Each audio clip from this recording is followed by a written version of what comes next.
Hello, everyone. I hope you're having a wonderful day. And I'm bringing you the streams for today, December the 22nd. And it says, "A thick and dreadful darkness came over him." This is in Genesis chapter 15, verse 12. In this scripture passage, the sun had finally gone down, and the eastern night had swiftly cast its heavy veil over the entire scene. Worn out by the mental conflict and the exertion and the cares of the day, Abraham fell into a deep sleep. This is in verse 12.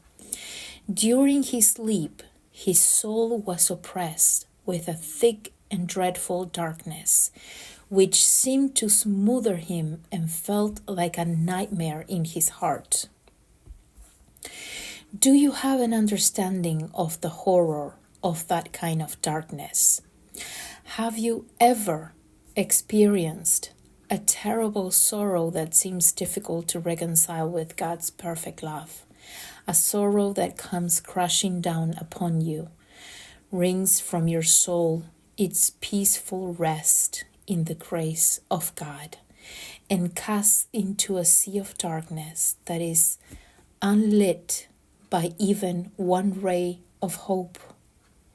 Have you ever experienced a sorrow caused by unkindness when others cruelly mistreat your trusting heart, and you even begin to wonder if there is really a God above who sees what is happening, yet continues to allow it? If you know this kind of sorrow, then you know something of this thick and dreadful darkness. Human life is made of brightness and gloom, shadows and sunshine, and dark clouds follow by brilliant rays of light. Yet, through it all, God's divine justice is accomplishing His plan, affecting and disciplining each individual soul. Dear friend, if you're filled with fear of the thick and dreadful darkness because God's dealing with humankind, learn to trust His infallible wisdom, for it is equal to His unchanging justice. And know that He who endured the dreadful darkness of Calvary and the feeling of having been forsaken on the cross is ready to be with you through the valley of the shadow of death. This is in Psalms 23, verse 4. Until you can see the sun shining on the other side. May we realize that we have this hope as an anchor for the soul, firm and secure, and that it enters the inner sanctuary behind the curtain. This is in Hebrews chapter 6, verse 19. And may we know that although it is unseen within His sanctuary, our anchor will be grounded and will never yield. It will hold firm until the day that He returns, and then will be following it into the safe haven guaranteed to us by God's unchanging word. The disciples thought that the angry sea separated them from Jesus.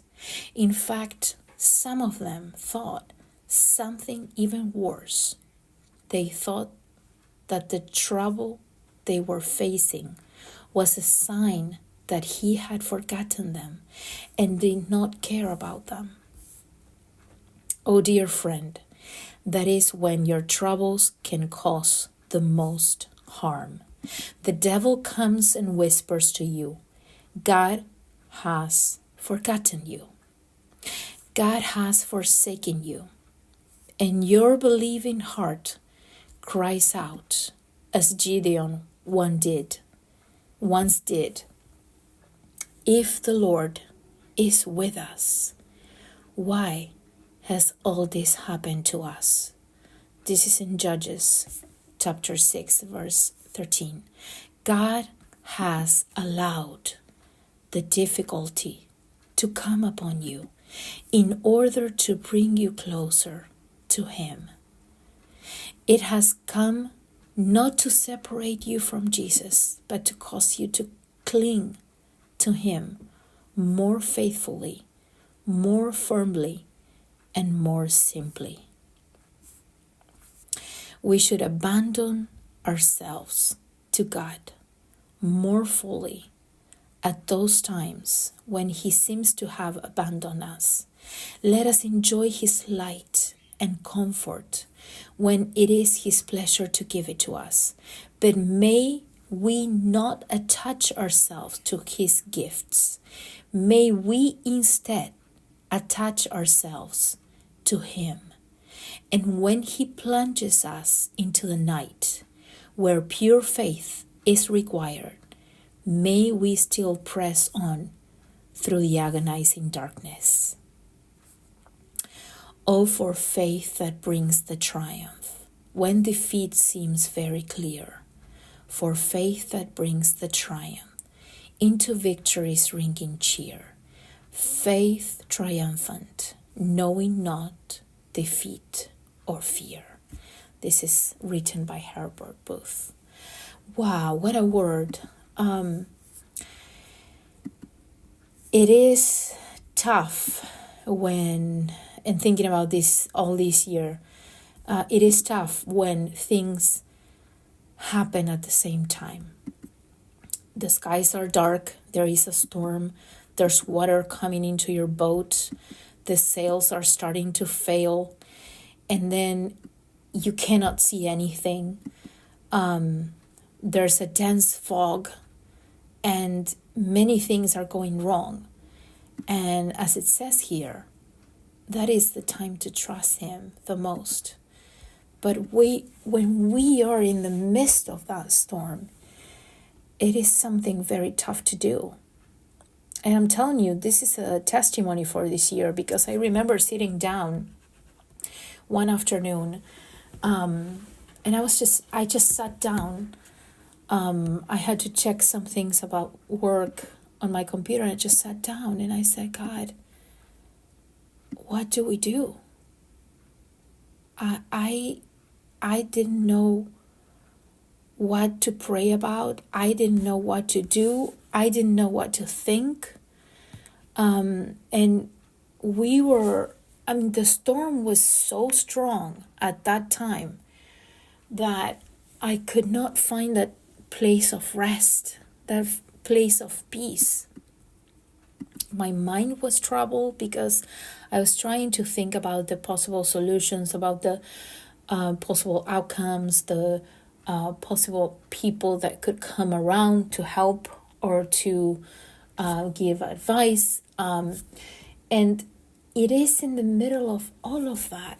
And maybe you're asking yourselves, and maybe you're thinking, hey, Nadi, wow, what a moment. And what did you do? And each and every one of us have the unique way of getting closer to God. I cannot tell you what to do, because we all have a personal relationship with Him. Maybe you don't have a relationship with Him, and today will be a good time to get close to Him, to open your heart and allow Him to come into your life and change the way that things are right now. But if you already do, you can find that way to be in the same place where you know He's going to bring you peace. For me, at that moment, it was just being in silence and just not even praying, because I didn't know what to pray for.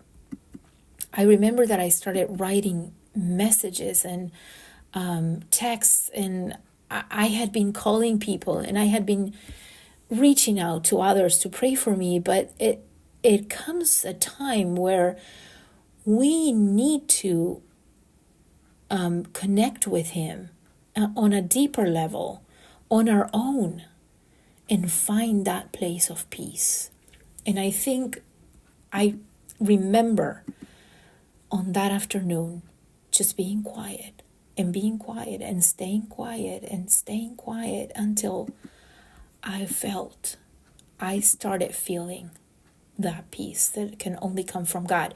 And it was not through prayer. It was not through anything that I could think of that I could do at that time. It was just sitting down and doing nothing. And I'm telling you, and this is why I was sharing the fact that we all have a different way of reaching out to God and praying and waiting on him. You know, sometimes we need to pray, sometimes we need to cry out, and sometimes we need to be in silence. So whatever is going on in your life, if you're wondering what to do, just reach out to him.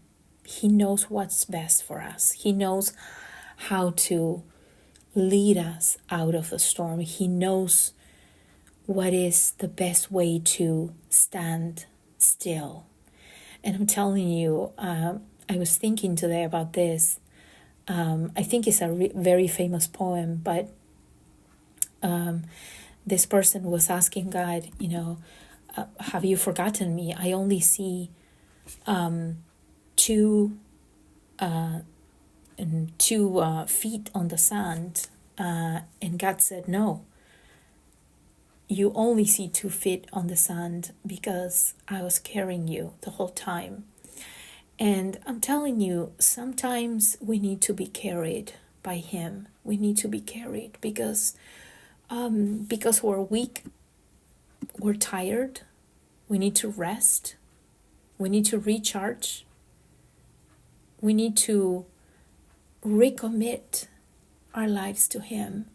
And through all that time, he will carry us. Sometimes we're stronger, and sometimes we can walk and we're able to hold on to his hand, and we're able to walk in a way that we're not going to fall. But if we fall, he's willing to pick us up. He's holding our hand. And sometimes we're even able to reach out to others because we're walking and we can hold on to somebody else's hand and let them, just lean on us. But sometimes we need to be carried, and it is okay. It is okay. So if you're going through something today and you feel like you need to be carried, just allow him to carry you through this and allow him to give you his peace and to be your peace.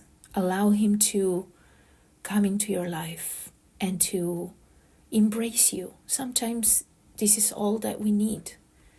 And now that we're walking into this festive days, we're walking into Christmas, we're entering into this time where Jesus came into this world and we're celebrating, and there's so much going on around. There's the trees, the festivities, and the music, and so much going on around, but we can still embrace the real meaning of Christmas.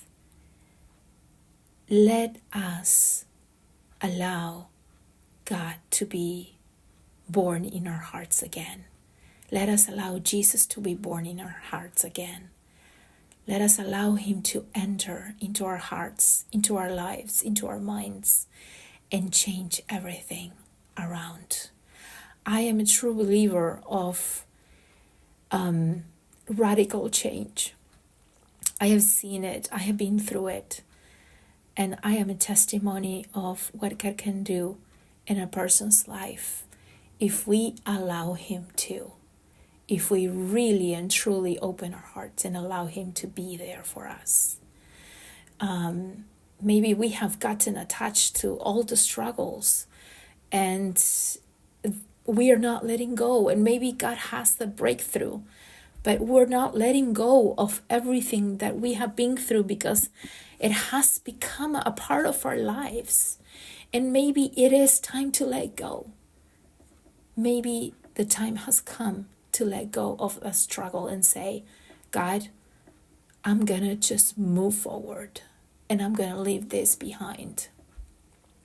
I don't want to carry all this weight anymore, and allow Him to take your hand and lead you into this next season for your life. I know that God is working in our lives, that He has a purpose. And if you're listening to this and you have never given your heart to Christ, again, this is a good time to do it. If you're going through something, send us a message so we can pray together. We can pray for you and with you. And let us just have this image of a Savior coming yet again into our hearts and our lives in this season of Christmas and celebration and noise.